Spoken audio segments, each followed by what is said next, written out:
black, red, green, +265, the warm heart of Africa, wherever you are. Greetings to my fellow brothers and sisters across the continent and of course in the diaspora. Thank you very much for your support. I don't take it for granted. And tentipitiliseni kupempherera ngozi Malawi sizinathe. Zikufunikira anthu ozipereka, anthu okonda dziko lawo amene akhoza kuyima ndi kuzipereka kupempherera dziko lathu. Right. There are a lot of issues zimene zangochitika sabata zapitazi, and I think the common one in ndimene yachitika ku I think kandi ku Chikwawa kumene kucha kumene kupanga trend the state president wa dziko lino Dr. Lazarus Makafe Chakwera amene convoy yake ikuoneka kuti inagendedwa. Right, so there are a lot of comments that people are making on the social media. That is a sign kuti president anthu sakumutani sakumufuna. Yeah, and I even heard a president Aford olemekezeka achihana apeneso amapanga comment on the same matter kuti that shows kuti anthu they lost trust in the sitting president. Yes, kumano zogenda ma president we have been seeing them, tinakhala tikuziona from kalekale, and tinaziona mu nthawi ya ulamuliro wa Bingu, the late Bingu mzimu wake uuse mtendere. Tinaziona mu ulamuliro wa Professor Arthur Peter Mutharika, timaziona mu ulamuliro wa even my Joyce Banda, the former president. So there's nothing new that is happening.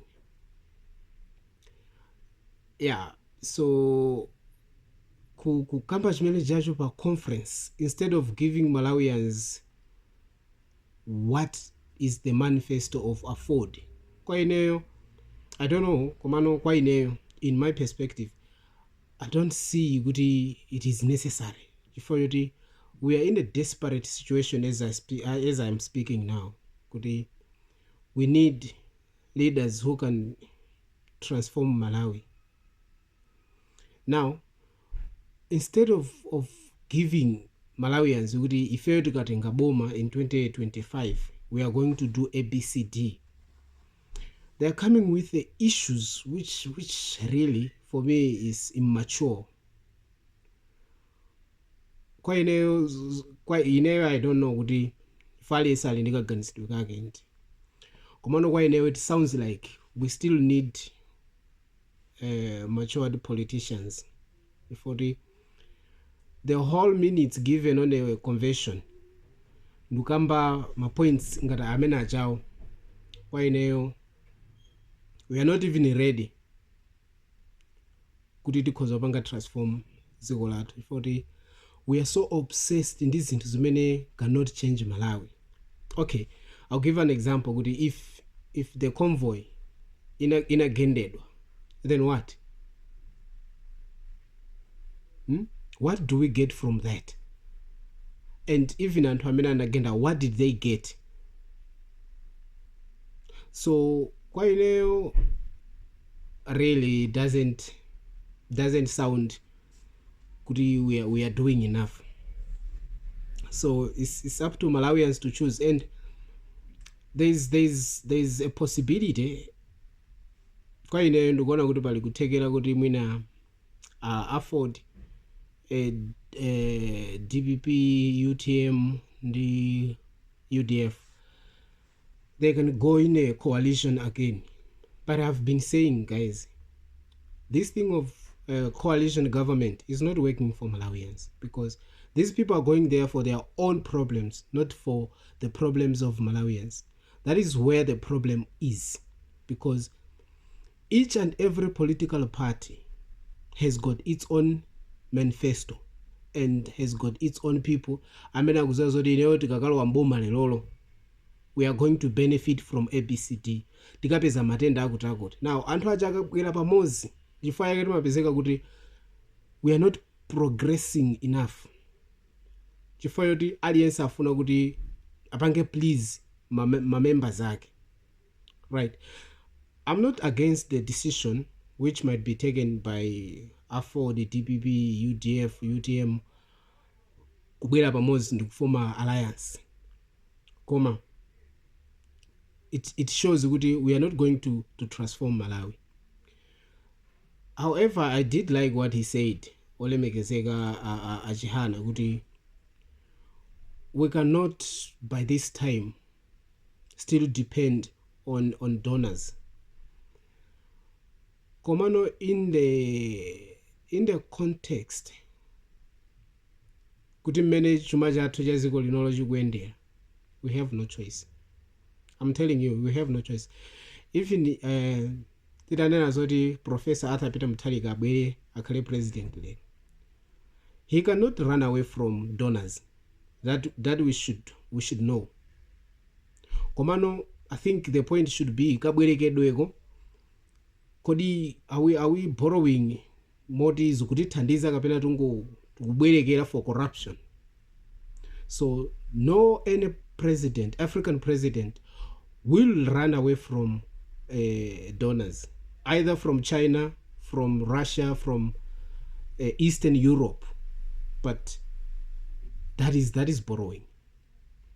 One thing maybe I can recommend and clap hands for is we should shift away from Westerners and former colonials. Yes, is true, because my interest, I mean, I'm a kalapo ku IMF. My interest maybe I'm a my watch na China and Russia is far different. So for that, I can recommend let's deal with Russian people and Chinese people. I think in the context of my interest, tikamabweleka mchamo, I think ngongole zake zimakhala zomvelera kusiyana ndi ma Westerners and IMF. So even if Aford itakhala zoti yalwa mboma, by the way, izafuna be madona koma kupita pa nsonkhano, the whole nsonkhano ndukakamba zinthu za alliance zakalekale. Now we need a new thing. If you say kuti alliance, Tonse alliance was a mess, then give us something new. Give us a new hope. What are you going to do when you win government in 2020? What is your manifesto? What are you going to do? How are you going to transform Malawi? And what are you going to change? That's what we want to hear. Osati kupita pa nsonkhano kukakamba ndale zotukwanana zotani. That cannot transform Malawi, by the way. That will never transform Malawi. So I'm just disappointed. Wabe aliyense amona mosiyana komano eneyo that speech ya opening convention ya Aford sinandifikepo. Right, congratulations kuti njanje ndi manager zabwino 10 tiziyamikirani, zolakwika 10 tinene ndi zolakwika. Komano for me kubwera kwa njanje is something that all of us can clap hands for. I saw kuti I think neneli wa DPP olemekezeka na malomba has refused kuti still why the MCP led government is lying to Malawians kuti anabweresa njanje. By the way, amanena zoti njanje amene jayo inapangidwa ndi DPP. Yeah, so I know it's a political statement and this is a political game whereby everyone wants my vote. Yeah, komano at this point I think china chili chonse chimene chili chabwino for the Malawians, let's clap hands and let's recommend and let's not be jealous, man. Let's not be jealous, man. Yes, for the fact kuti boma likulephera pa ground sipali bwino, anthu agona ndi njala, anthu akudya chiteze, but if something happens kuti ndi chabwino. Let's clap hands for that. Yeah, so we still need answers from the state. The plane crash imene inachitika ku Chikangawa. We are not satisfied, by the way, with the report of BFU. We need a proper report, because there are a lot of contradictions between what was said pamene search imachitika ndi report limene the aboma amatipasa nthawi imene ijayo ndi report limene a BFU atulusa. So everyone wants to really understand. Yeah, so report ya ndege, I think it's a must. You must tell us. And imene izikhala ikukuvutani inuyo olamula ngati simutenga action yoziwika bwino. So we all want to know about what happened. We cannot sit back kuti popeza muli boma, then you should not be held to account. No, we are not going to allow that. So fellow Malawians, yeah, let's be vigilant.